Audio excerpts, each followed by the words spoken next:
அதிமுகவிற்கும் தொண்டர்களுக்கும் எடப்பாடி பழனிசாமி என்ன செய்தார் என முன்னாள் முதல்வர் ஜெயலலிதா பிறந்தநாள் பொதுக்குழு கூட்டத்தில் OPS ஆவேசமாக கேள்வி எழுப்பியுள்ளார். எப்படி நீ இந்த பதவி அடைந்தாய்?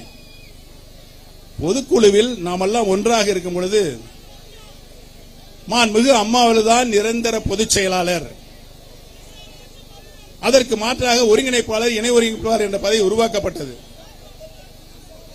இவர் தன்னுடைய இருக்கின்ற அந்த என்ன சொல்றாங்க சகுனிகள் ஒன்னு சேர்ந்து எப்படா மாண்புமிகு அம்மா அவர்கள் இறப்பார்கள், நம்முடைய சதி வேலையை ஆரம்பிக்கலாம் என்று நினைத்து நாமெல்லாம் பிரியத்தோடு கழகத்தினுடைய நிரந்தர பொதுச் செயலாளர் மாண்புமிகு அம்மா என்ற உச்சபட்ச மரியாதையை தந்தோம். அந்த உச்சபட்ச மரியாதையை என்ன செஞ்ச? காலையில போட்டு மிதிச்சு அவர் பொதுச் செயலாளர் என்ன செஞ்ச? இந்த இயக்கத்திற்கு என்ன தியாகம் செஞ்ச?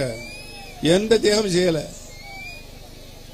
4.5 ஆண்டு காலம் அடித்து வைத்த பணத்தை, கோடிக்கணக்கான ரூபாய்களை உன்னை சுற்றி இருந்தவர்களுக்கு மட்டும் கொடுத்து நீ பொதுச் செயலாளர் பதவி அடைந்தாய். அதுதானே உண்மை. மாண்புமிகு புரட்சி தலைவர் எம்ஜிஆர் செய்திகளை உள்ளது உள்ளபடி தெரிந்து கொள்ள ரெஃப்ளெக்ட் நியூஸை சப்ஸ்கிரைப் பண்ணுங்க.